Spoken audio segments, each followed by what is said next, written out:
வணக்கம். பரபரப்பு மீடியா செய்திகளுக்காக நான் நிரோஷன். ஷாங்காய் ஒத்துழைப்பு அமைப்பு SCO உச்சி மாநாட்டில் இந்திய பிரதமர் நரேந்திர மோடி, ரஷ்ய ஜனாதிபதி விளாடிமிர் புட்டின் மற்றும் சீன ஜனாதிபதி ஷி ஜின்பிங் ஆகியோரின் சந்திப்பு அமெரிக்க ஜனாதிபதி டிரம்பின் ஈகோவை நன்றாகவே பாதித்துவிட்டது என்பது வெளிப்படையாகவே தெரிகிறது. மருந்துகளுக்கு 200% இறக்குமதி வரி விதிப்பு செய்யப்படலாம் என்று வெள்ளை மாளிகை அதிகாரிகளை ஊடகங்களுக்கு சொல்ல வைத்துள்ளார். மறுபக்கத்தில் வெள்ளை மாளிகையின் முக்கிய அதிகாரி ஒருவரையும் பேச வைத்துள்ளார். அவர் வேறு யாருமில்லை, இந்திய எதிர்ப்பு பேச்சுக்களுக்கு டிரம்பின் குரலாக ஒலிக்கும் டிரம்பின் வர்த்தக ஆலோசகர் பீட்டர் நவரோ தான். வெள்ளை மாளிகையில் அவர் செய்தியாளர்களிடம் பேசியதற்கும் அவரது துறையான வர்த்தகத்திற்கும் எந்த தொடர்பும் கிடையாது.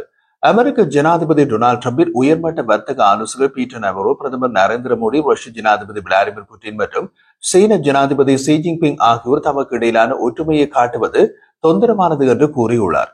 இந்திய பிரதமர் மோடி ரஷ்யாவுடன் நெருக்கமாக அல்ல, வாஷிங்டன் ஐரோப்பா மற்றும் உக்ரைனுடன் நெருக்கமாக இருக்க வேண்டும் என்று கூறியுள்ளார். திங்கட்கிழமை தியான்ஜினில் நடந்த ஷாங்காய் ஒத்துழைப்பு அமைப்பு SCO உச்சி மாநாட்டின் போது 3 தலைவர்களும் பகிரங்கமாக நல்லுறவை வெளிப்படுத்திய பின்னர் நவரோவின் கருத்துக்கள் வந்தன. இது தொந்தரவானது என்று திரும்ப திரும்ப நவரோ கூறினார். உலகின் மிகப்பெரிய ஜனநாயகத்தின் தலைவரான மோடி உலகின் 2 பெரிய சர்வாதிகாரிகளான புட்டின் மற்றும் ஷி ஜின்பிங் ஆகியோருடன் நெருக்கமாக இருப்பதை பார்ப்பது வெட்கக்கேடானது என்றார் டிரம்பின் நிர்வாகத்தின் வர்த்தகம் மற்றும் உற்பத்திகளுக்கான மூத்த ஆலோசகர் பீட்டர் நவரோ. வர்த்தகம் தொடர்பற்ற ஒரு விஷயம் பற்றி செய்தியாளர் மாநாடு நடத்தியதிலிருந்து இவர் தாமாக பேசவில்லை, பேச வைக்கப்பட்டிருக்கிறார் என்பதை சுலபமாக கூறிவிடலாம். வெள்ளை மாளிகையில் மற்றொருவரை பேச வைக்கும் சக்தி டிரம்புக்கு தான் உண்டு. அதனால் நவரோ டிரம்பின் குரலாக ஒலித்திருக்கிறார். அவரது கூற்றின்படி மோடி, புட்டின் மற்றும் ஷி ஜின்பிங் இடையிலான நட்புறவின் வெளிப்பாடு 2 தசாப்தங்களுக்கு மேலாக இந்தியா அமெரிக்கா உறவுகளில் மிக மோசமான விளைவுகளை ஏற்படுத்தலாம். முக்கியமாக இந்தியா பல தசாப்தங்களாக சீனாவுடன் ஒரு பனிப்போரிலும் சில சமயங்களில் ஒரு சூடான போரிலும் ஈடுபட்டுள்ளதால் மோடி என்ன நினைக்கிறார் என்று எனக்கு தெரியவில்லை. எனவே இந்திய தலைவர் ரஷ்யாவுடன் அல்ல, எங்களுடனும் ஐரோப்பாவுடனும் உக்ரைனுடனும் நெருக்கமாக இருக்க வேண்டும் என்பதை உணர்ந்து ரஷ்ய எண்ணெய் வாங்குவதை நிறுத்த வேண்டும் என்று நவரோ கூறினார். சரி, முதலில் அமெரிக்கா ஐரோப்பாவுடனும் உக்ரைனுடனும் நெருக்கமாக இருக்கிறதா? அல்லது நவரோ கூறும் 2 தசாப்தங்களுக்கு மேலாக இந்திய அமெரிக்க உறவுகளின் பின்னணியில் டிரம்பின் இந்தியா மீது 25% பரஸ்பர இறக்குமதி வரியையும் ரஷ்ய எண்ணெய் வாங்குவதற்கு கூடுதலாக 25% வரிகளையும் விதித்துள்ளது. இதன் மூலம் இந்தியாவின் மீது விதிக்கப்பட்ட மொத்த வரிகள் 50% உயர்ந்துள்ளன. இது உலகிலேயே மிக உயர்ந்த அமெரிக்க வரி விதிப்பு. இதுதான் நவரோ கூறும் 2 தசாப்தங்களுக்கு மேலான உள்ள இந்திய அமெரிக்க உறவு. முதலாவது கியரில் அதுவரை, இரண்டாவது கியரில் மருந்துக்கான இறக்குமதி வரி வருகிறது. இறக்குமதி செய்யப்படும் மருந்துகளுக்கு டிரம்ப் நிர்வாகம் அதிக இறக்குமதி வரி விதிப்பை முன்மொழிந்துள்ளது. மேலும் சில மருந்துகளுக்கு 200% வரை வரிகளை விதிக்க டிரம்ப் திட்டமிட்டுள்ளார் என்று அதிகாரிகள் கூறியுள்ளதாக அசோசியேட்டட் பிரஸ் தெரிவித்துள்ளது. அப்படி ஒரு வரி விதிப்பு அறிவிக்கப்பட்டால் இந்திய மருந்து தயாரிப்பு நிறுவனங்கள் அமெரிக்க சந்தையை விட்டுக் கொடுக்க வேண்டி இருக்கலாம். ஏனெனில் அவர்களின் ஜெனரிக் மருந்து வர்த்தகத்திற்கு இவ்வளவு அதிக இறக்குமதி வரியை ஏற்றுக்கொள்வதற்கு லாபம் இல்லை. அமெரிக்க நிர்வாகம் 1962ஆம் ஆண்டு அமெரிக்க வர்த்தக விரிவாக்க சட்டத்தின் பிரிவு 232 கீழ் தேசிய பாதுகாப்பு விதிகளை பயன்படுத்தியுள்ளது. இது அமெரிக்க உள்நாட்டு மருந்து உற்பத்தியை அதிகரிக்க வேண்டும் என்று வாதிடுகிறது என்று ஆதாரங்களை மேற்கோள் காட்டிய அசோசியேட்டட் பிரஸ் அறிக்கை கூறியது. அமெரிக்க மருந்து செலவுகளை ஒரு தனிநபருக்கு ஆண்டு ஒன்றுக்கு சுமார் $15,000 என்ற அளவில் இருந்து அதை கணிசமாக குறைக்க அமெரிக்கா இந்திய ஜெனரிக் மருந்துகளை பெரிதும் நம்பியுள்ளது. டிரம்பின் சித்தாந்தம் என்னவென்றால், மருந்துகளுக்கு 200% வரை வரிகளை விதித்தால் மருந்து தயாரிப்பு நிறுவனங்கள் அந்த மருந்துகளை அமெரிக்காவில் தயாரிக்க முன்வருவார்கள் என்பதுதான். அது ஒரு தியரி. ஆனால் நடைமுறையில் நடக்க முடியாது.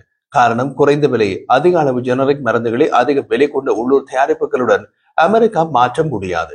அமெரிக்க ஜெனரிக் மருந்து சந்தை இந்திய மருந்து நிறுவனங்களுக்கு மிகவும் முக்கியமானது. அதன் மொத்த வருவாயில் சுமார் 35%, சுமார் $10.7 பில்லியன் பங்களிக்கின்றது. இந்தியாவில் தெலுங்கானா மாநிலம் மிகவும் பாதிக்கப்படும். ஏனெனில் அது இந்தியாவின் மருந்து உற்பத்தியில் 35%, ஏற்றுமதியில் சுமார் 40% வைத்திருக்கிறது. உயிர் அறிவியல் துறைகள் தெலுங்கானா மாநிலத்தின் மொத்த வர்த்தக ஏற்றுமதியில் 60% பங்களிக்கின்றன. அமெரிக்க பொது சுகாதாரத்தில் மருந்துகளின் முக்கிய பங்கு காரணமாக டிரம்ப் நிர்வாகம் மருந்துகளை இறக்குமதி வரியிலிருந்து விலக்கி வைத்துள்ளது. டிரம்ப் மருந்துகளின் மீது 200% வரை இறக்குமதி வரியை விதிக்க கூடாது என்று இந்திய நிபுணர்கள் நம்புகின்றனர். பார்மெக்ஸிலின் முன்னாள் இயக்குநர் ஜெனரல் ரவி உதய் பாஸ்கர், குறைந்த விலை ஜெனரிக் மருந்துகளை நாங்கள் வழங்குவதால் மருந்துகளின் மீதான எந்த ஒரு இறக்குமதி வரியும் எங்களுக்கு கூடுதல் சுமையாக இருக்கும் என்று கூறினார். அவர் மேலும் கூறிய போது, 200% இறக்குமதி வரி விதிக்கப்பட்டால் அது ஹைதராபாத்திற்கு மட்டுமல்ல முழு இந்தியாவுக்கும் ஒரு பெரிய அதிர்ச்சியாக இருக்கும்.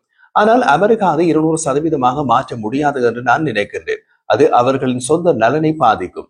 அமெரிக்காவில் மருந்து பற்றாக்குறைக்கு வழிவகுக்கும். மேலும் அமெரிக்க வாங்குவோர் பாதிக்கப்படுவார்கள் என்று உதய்-பாஸ்கர் கூறினார். 2500க்கும் மேற்பட்ட மருந்து நிறுவனங்கள் மற்றும் 200க்கும் மேற்பட்ட ஏபிஐ அலகுகளை கொண்ட தெலுங்கானா கடந்த ஆண்டு இந்தியாவின் $43 பில்லியன் மதிப்புள்ள மருந்து வர்த்தக வருவாயில் $13 பில்லியன் ஈட்டியது. ஹைதராபாத் மொத்த மருந்து ஏற்றுமதியில் பாதியையும் இந்தியாவின் தடுப்பூசி ஏற்றுமதியில் 1/3 வைத்திருக்கிறது. இந்திய மதிப்பீடுகளின்படி மருந்துகளுக்கு 25% இறக்குமதி வரி விதிக்கப்பட்டால் பெரும்பாலான மருந்து நிறுவனங்கள் தயாரிப்பு போட்டியை பொறுத்து பெரும்பாலானவை செலவை வாங்குவோருக்கு மாற்றக்கூடும்.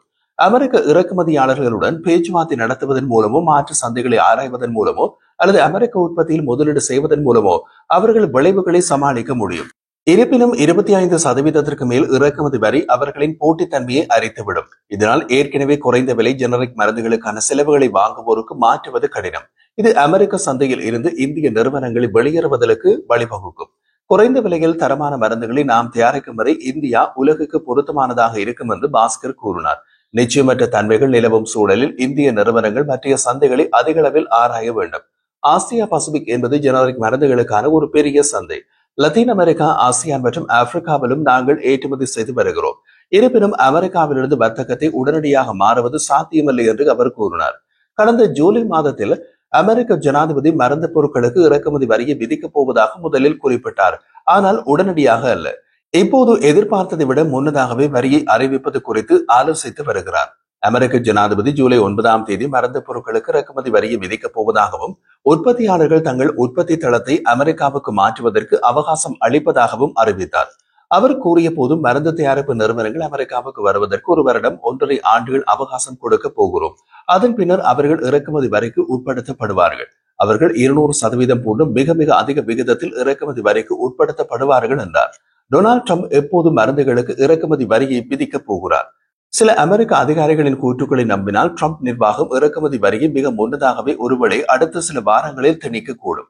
இதற்கிடையில் அமெரிக்க மருந்து நிறுவனங்கள் வரவிருக்கும் நெருக்கடியை உணர்ந்தன. ஏற்கனவே இறக்குமதி அதிகரித்து சில மருந்துகளை சேமித்து வைக்க தொடங்கி உள்ளன. வெள்ளை மாளிகை அதிகாரிகள் முன்பு மருந்துக்கான இறக்குமதி வரி அறிவிக்கப்பட்டிருப்பது 1 வருடம் அல்லது 1.5 ஆண்டுகளுக்கு பின்னர் நடைமுறைக்கு வரலாம் என்று குறிப்பிட்டனர். அந்த விதத்தில் இறக்குமதி வரி 2026 ஆண்டின் இறுதியில் அறிவிக்கப்படும் என்று எதிர்பார்க்கப்பட்டது. இறக்குமதி வரி மிகவும் முன்னதாக அறிவிக்கப்பட்டால் அது 2028 அல்லது 2029 ஆண்டுக்குள் வாங்குவோரை பாதிக்கலாம். அமெரிக்க மருந்து நிறுவனங்கள் அமெரிக்காவில் முதலீடு செய்யுமா? சில அமெரிக்க மருந்து நிறுவனங்கள் ஏற்கனவே மருந்து உற்பத்திகளை விரிவுபடுத்துவதற்காக அமெரிக்காவில் பெருமளவில் முதலீடு செய்ய திட்டமிட்டுள்ளதாக அறிவித்துள்ளன. ரோச் $50 பில்லியன் முதலீட்டை அறிவித்துள்ள நிலையில் ஜான்சன் அண்ட் ஜான்சன் நிறுவனம் உற்பத்தி திறனை விரிவுபடுத்துவதற்காக $55 பில்லியன் செலவிட திட்டமிட்டுள்ளதாக அறிவித்தது. ஒரு விஷயத்தை புரிந்து கொள்ளுங்கள், இவை முதலீட்டு அறிவிப்புகள் தான், முதலீட்டு உத்தரவாதங்கள் அல்ல. நாளைக்கு ட்ரம்ப் வெள்ளை மாளிகையில் இருந்து வெளியே போவதுடன் ட்ரம்பின் இறக்குமதி வரிகளும் போய்விட்டால் அதன் பின் அமெரிக்காவில் தயாரிக்கப்படும் மருந்துகளால் விலை விஷயத்தில் இறக்குமதி மருந்துகளுடன் போட்டியிட முடியாது. அதனால் ட்ரம்பின் 3.25 ஆண்டு ஆட்சி விளையாட்டை நம்பி யாரும் $50 பில்லியன் முதலீடு செய்ய மாட்டார்கள்.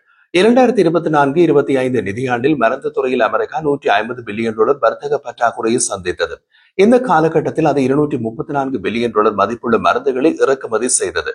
மற்றொரு முக்கிய விஷயம், அமெரிக்க ஜெனரிக் மருந்து இறக்குமதியில் இந்தியா சுமார் 90% பங்கை வைத்திருக்கிறது என்பது சொல்வது உண்மைதான். ஆனால் அதற்காக அமெரிக்க மொத்த மருந்து இறக்குமதியில் பெரிய பங்கு இந்தியாவிடம் இல்லை.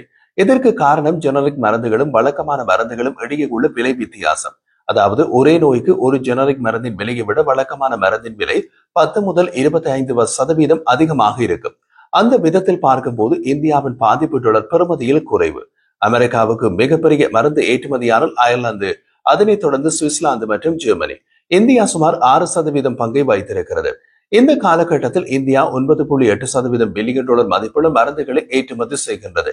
இது கடந்த ஆண்டின் $8.2 பில்லியன் விட 21% அதிகம். இந்திய நிறுவனங்களான சன் பார்மா, டாக்டர் ரெட்டிஸ் ஆய்வகங்கள், சிப்லா, அரவிந்தோ பார்மா மற்றும் லூபின் ஆகியவை அதிக அளவு ஜெனரிக் மருந்துகள், செயலில் உள்ள மருந்து பொருட்கள் அதாவது ஏபிஐகள் மற்றும் தடுப்பூசிகளை அமெரிக்காவுக்கு ஏற்றுமதி செய்கின்றன.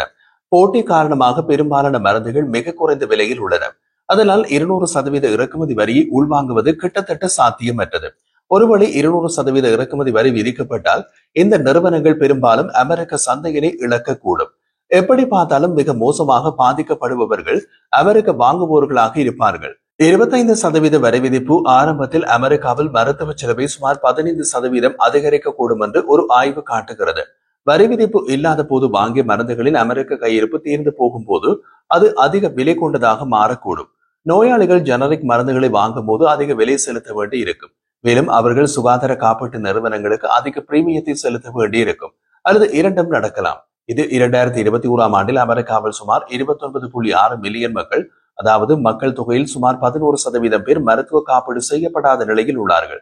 டொனால்ட் ட்ரம்ப் தலைமையிலான அமெரிக்க நிர்வாகம் ரஷ்யாவிலிருந்து எண்ணெய் வாங்குவதற்கு இந்தியாவை தொடர்ந்து கண்டித்து வரும் நிலையில் விளாடிமிர் புட்டினின் நாடு புதுடில்லிக்கு ஒரு குறிப்பிடத்தக்க சலுகையை வழங்கி உள்ளது. அமெரிக்க ஊடகம் ப்ளூம்பர்கின் புதிய தகவலின்படி செப்டம்பர் மாத பிற்பகுதியிலும் அக்டோபர் மாதத்திலும் ஏற்றப்படும் ரஷ்யாவின் யூரல் தர எண்ணெய் குறைந்த விலையில் இந்தியாவுக்கு வழங்கப்படுகிறது. ரஷ்ய எண்ணெய் வாங்குவதற்காக ட்ரம்ப் நிர்வாகம் இந்தியாவின் மீது மிகப்பெரிய அளவில் 50% இறக்குமதி வரியை விதித்துள்ள நிலையில் ரஷ்ய தள்ளுபடி விலை வருகிறது. ரஷ்யா இந்தியாவுக்கு எவ்வளவு எண்ணெய் தள்ளுபடியில் வழங்குகிறது? இந்திய சுத்திகரிப்பு நிறுவனங்கள் ஆகஸ்ட் மாத தொடக்கத்தில் ரஷ்ய எண்ணெய் வாங்குவதை தற்காலிகமாக நிறுத்தி வைத்திருந்தன. ஆனால் அதன் பின்னர் அதை தொடர்ந்து வாங்கி வருகின்றன. கடந்த வாரம் ரஷ்ய ஜூரல் எண்ணெய் பேரலுக்கு $2.5 தள்ளுபடியில் வழங்கப்பட்டது. இது ஜூலை மாதத்தில் $1 தள்ளுபடியை விட அதிகம். ஒப்பிடுகையில் சுத்திகரிப்பு நிறுவனங்களால் வாங்கப்பட்ட அமெரிக்க கச்சா எண்ணெய் சுமார் $3 பிரீமியத்தில் விலை நிர்ணயிக்கப்பட்டது. ஜூரல் என்பது ரஷ்யாவின் மேற்கு துறைமுகங்களில் இருந்து அனுப்பப்படும் ரஷ்யாவின் முதன்மை எண்ணெய்.